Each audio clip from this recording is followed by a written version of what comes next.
നമസ്കാരം സുഹൃത്തുക്കളെ. ഇന്ത്യ ഹൈന്ദവ ഭൂരിപക്ഷമായിരിക്കുന്ന കാലത്തോളം ഇനി ഇവിടെ BJP മാത്രമേ ഭരിക്കാൻ സാധ്യതയുള്ളൂ. ഞാൻ എന്താണ് ഈ പറഞ്ഞു വരുന്നത്? ഇങ്ങനെയൊന്നും ഹൈന്ദവർ ചിന്തിക്കില്ല എന്നൊക്കെ നിങ്ങളിൽ ഇപ്പോഴും മതേതരത്വത്തിൻ്റെ കുറച്ച് അസ്കതയൊക്കെയുള്ള ആളുകൾ ചിന്തിക്കുന്നുണ്ടായിരിക്കാം. ഞാൻ അങ്ങനെ വെറുതെ പറയുന്നില്ല. നിങ്ങൾക്കൂടെ ബോധ്യപ്പെടാൻ വേണ്ടിയിട്ട് കുറച്ച് ഉദാഹരണങ്ങൾ സഹിതമേ ഞാൻ പറയാൻ തീരുമാനിക്കുന്നുള്ളൂ, അല്ലെങ്കിൽ പറയാൻ പോകുന്നുള്ളൂ.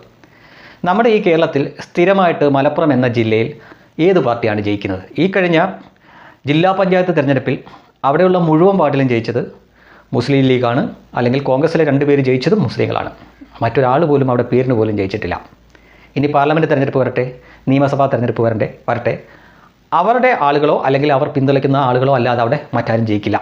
അതാണ് സംഭവിച്ചുകൊണ്ടിരിക്കുന്നത്. അപ്പോൾ നമ്മൾ അതിനെയൊക്കെ സാമാന്യവൽക്കരിച്ചു കഴിഞ്ഞു. നമ്മളെന്ന് പറഞ്ഞാൽ പൊതുവേ കേരളത്തിൻ്റെ ഈ പറയുന്ന സോ കോൾഡ് പ്രബുദ്ധർ, മതേതർ, അതിനെ സാമാന്യവൽക്കരിച്ചു. നമ്മളെന്താ അതിന് ആശ്വാസം കണ്ടെത്തുന്നത്?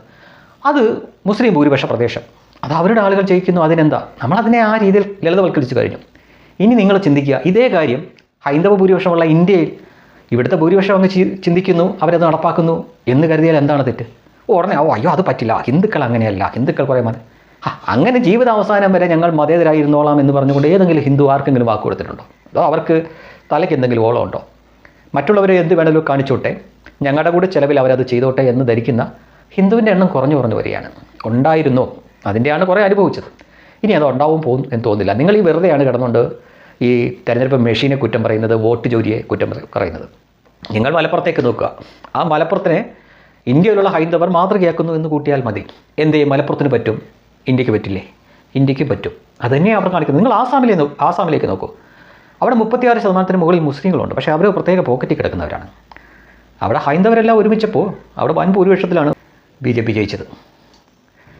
അതേ കാര്യങ്ങൾ ഇന്ത്യയിൽ പലയിടത്തും നടക്കുന്നുണ്ട്. അപ്പം നിങ്ങൾക്ക് വീണ്ടും സംശയവും, കോൺഗ്രസ് എന്നിട്ടും 99 സീറ്റോളം കിട്ടിയല്ലോ, ചില സംസ്ഥാനങ്ങളൊക്കെ അവർക്ക് ഭരിക്കാനും പറ്റുന്നുണ്ടെന്ന്. അതവരുടെ ഒരു ഇരട്ടത്താപ്പാണ്. ഇപ്പോൾ ഉദാഹരണത്തിന് കർണാടക നോക്കുക. DK ശിവകുമാർ എന്ന വ്യക്തി ഞാൻ ഹിന്ദുവാണ് എന്ന് പരസ്യമായിട്ട് പറഞ്ഞ് അങ്ങനെ പ്രകടിപ്പിച്ചുകൊണ്ട് നടക്കുന്ന വ്യക്തിയാണ്. മറ്റ് കോൺഗ്രസ് നേതാക്കളൊന്നും കുംഭമേളയ്ക്ക് പോകാത്ത സമയത്തോ അദ്ദേഹം ധൈര്യമായിട്ട് പോയ വ്യക്തിയാണ്. അതിൽ നിന്ന് മാറി നോക്കട്ടെ, അവിടെ കോൺഗ്രസ് തകരും. അതിൽ നിന്ന് മാറാൻ നോക്കിയതാണ് കമൽനാഥിനെ പോലുള്ളവർക്ക് പറ്റിയ അബദ്ധം. അതായത് രാജസ്ഥാൻ, മധ്യപ്രദേശ് പോലുള്ള ആ സംസ്ഥാനങ്ങൾ കുറച്ച് വർഷങ്ങൾക്ക് മുമ്പ് വരെ കോൺഗ്രസ് ഭരിച്ചുകൊണ്ടിരുന്നത്.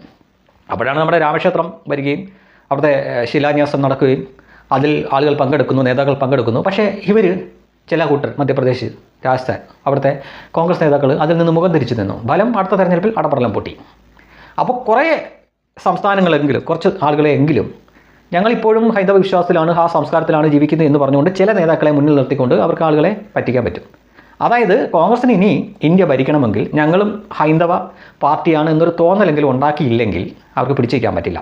ഇനി ഏതെങ്കിലും കാലത്ത് BJPക്ക് പ്രതിപക്ഷത്ത് പോവേണ്ടി വന്നാലും ഭരിക്കുന്ന പാർട്ടിക്ക് ഒറ്റയ്ക്ക് ഭൂരിപക്ഷമൊന്നും കാണില്ല. ഒരുപാട് ചെറിയ ചെറിയ പാർട്ടികളെയൊക്കെ കൂട്ടുപിടിച്ച് മാത്രമേ അവർക്ക് ആ ഒരു ലെവലിലേക്ക് എത്താൻ സാധിക്കൂ. നിലവിൽ ഈ പോക്കാണെങ്കിൽ മതേതരമായിട്ട് ചിന്തിച്ചുകൊണ്ടിരുന്ന ഹൈന്ദവർ തിരിച്ച് ചിന്തിക്കും. കാരണം അവർക്ക് പറയാൻ ന്യായമുണ്ട്. ഞങ്ങൾ മലപ്പുറത്തിനെയാണ് നോക്കുന്നത്, ഞങ്ങൾ മലപ്പുറത്തിനെയാണ് മാതൃകയായിട്ട് കാണുന്നതെന്ന് പറയും. ആ മാതൃക ഇവിടെ നടപ്പാക്കുന്നുണ്ട്, കാസർഗോഡ് പോലുള്ള സ്ഥലങ്ങളിൽ. ഇടയ്ക്കത് ചർച്ചയായതാണ്. ഇവിടുത്തെ മാപ്പുകൾ തന്നെ പതുക്കെ അത് പൊതിഞ്ഞു വെച്ചു. കാസർഗോഡ് ഒരു പുഴയുടെ അക്കരയും ഇക്കരയുമായിട്ട് ഒരു സൈഡിൽ ഒരു പ്രത്യേക കൂട്ടരും മറു സൈഡിൽ മറ്റൊരു കൂട്ടരുമാണ് കൂട്ടമായിട്ട് താമസിക്കുന്നത്. ഈ സൈഡിൽ മുസ്ലിം ലീഗും അല്ലെങ്കിൽ കോൺഗ്രസും ജയിച്ചു, ഇപ്പുറത്ത് BJPയും ജയിച്ചു. എങ്ങനെ ഉണ്ടായി എന്ന് ചോദിച്ചു കഴിഞ്ഞാൽ അവരും മലപ്പുറത്തിനെയാണ് മാതൃകയാക്കിയത്. അപ്പോൾ ആ മലപ്പുറം മാതൃക ഇന്ത്യയിൽ മൊത്തം പടർന്നുകൊണ്ടിരിക്കുകയാണ് ഇപ്പോൾ. പതുക്കെയാണെങ്കിലും അത് സംഭവിക്കും. അപ്പോൾ ഇവർക്കില്ലാത്ത മതേതരത്വം ഹിന്ദുവിന് മാത്രമായിട്ട് ഞങ്ങളത് ജീവിതാവസാനം വരെ അങ്ങനെ കാത്തു സൂക്ഷിച്ചോളാം എന്ന് ആർക്കും വാക്കൊന്നും കൊടുത്തിട്ടില്ല. അവർ ചിന്തിക്കും. ഇന്നിപ്പോൾ സോഷ്യൽ മീഡിയ ഉള്ളതുകൊണ്ട് മലപ്പുറത്ത് എന്തുകൊണ്ട് സ്ഥിരമായിട്ട് മുസ്ലിം ലീഗ് ജയിക്കുന്നു, മുസ്ലിം സ്ഥാനാർത്ഥികൾ മാത്രം ജയിക്കുന്നു എന്ന് അങ്ങ് മുംബൈയിലുള്ള ഒരുത്തൻ, ഡൽഹിയിലുള്ള ഒരുത്തൻ, അവൻ സോഷ്യൽ മീഡിയ നോക്കി അവിടുത്തെ പോപ്പുലേഷൻ നോക്കും, അവിടുത്തെ മുസ്ലിം പോപ്പുലേഷൻ നോക്കും, എന്നിട്ട് അവനൊരു നിഗമനത്തിലെത്തും, അവിടെ മുസ്ലിം പോപ്പുലേഷൻ കൂടുതലാണ്, അതിനാൽ അവരുടെ ആളുകൾ ജയിച്ചുകൊണ്ടിരിക്കുന്നു. എന്നാൽ എന്തുകൊണ്ട് ഇവിടെ ഹൈന്ദവ ഭൂരിപക്ഷമുണ്ട്, എൻ്റെ സ്ഥലത്ത് ഞാൻ മറ്റൊരുത്തിന് എന്തിനു വോട്ട് ചെയ്യണമെന്ന് അവൻ ചിന്തിച്ച് തുടങ്ങും ആ നിമിഷം മുതൽ. ഇത് വളരെ പതുക്കെ നടക്കുന്ന കാര്യമാണെങ്കിലും ഈ പ്രക്രിയ രാജ്യമെമ്പാടും നടന്നുകൊണ്ടിരിക്കുകയാണ്. ഇതിനെ നിങ്ങൾ പഠിച്ചിട്ടൊന്നും ഒരു കാര്യവുമില്ല. എങ്ങനെ ഇവർക്ക് ഇങ്ങനെ ചിന്തിക്കാനുള്ള അവസരം കിട്ടിയെന്ന് ചോദിച്ചു കഴിഞ്ഞാൽ അത് നിങ്ങൾ തന്നെ ഒരുക്കി കൊടുത്താണ്. അതുകൊണ്ടാണ് ഞാൻ തുടക്കത്തിലേ പറഞ്ഞത്, ഇന്ത്യ ഹൈന്ദവ ഭൂരിപക്ഷമായിരിക്കുന്ന കാലത്തോളം ഹിന്ദു പാർട്ടി എന്ന് നിങ്ങൾ തന്നെ ചാപ്പ കുത്തിക്കൊടുത്ത, അത് BJPക്ക് അത് ഗുണമാണ്. ശരിക്കും പറഞ്ഞാൽ നിങ്ങൾ തന്നെ ചാപ്പ കുത്തിക്കൊടുത്ത BJP മാത്രമേ തുടർന്നും അങ്ങോട്ട് ഇന്ത്യ ഭരിക്കാനുള്ള സാധ്യതയുണ്ട്. അതിനൊരു മാറ്റം വരണമെങ്കിൽ ഞങ്ങളും ഹിന്ദി പാർട്ടിയാണ് എന്ന് കോൺഗ്രസ്സിന് പറയേണ്ടി വരുന്നു. കോൺഗ്രസ് അത് പറയാൻ മടിച്ചാണ് നിൽക്കുന്നത്.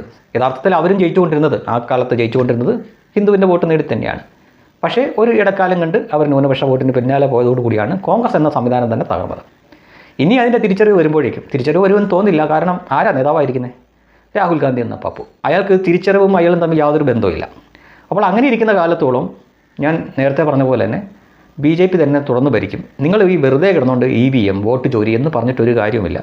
ഇന്ത്യയിലെ ഹിന്ദുക്കൾ മലപ്പുറത്തിനെ മാതൃകയാക്കാൻ തീരുമാനിച്ചു. അങ്ങനെ കരുതിയാൽ മതി. മലപ്പുറത്ത് ഓക്കെയാണ്, ഇന്ത്യയിൽ ഓക്കെ അല്ല എന്ന് പറയുന്നത് ഒട്ടും ന്യായമല്ല. അതിന് ലോജിക്കിന് നിരക്കുന്നതല്ല. നിങ്ങൾ ലോജിക്കോടെ ചിന്തിക്കൂ, നിങ്ങൾക്ക് മനസ്സിലാവും. മലപ്പുറത്താവാമെങ്കിൽ ഇന്ത്യയിലും ആവാം. അത്രയേ ഉള്ളൂ കാര്യം.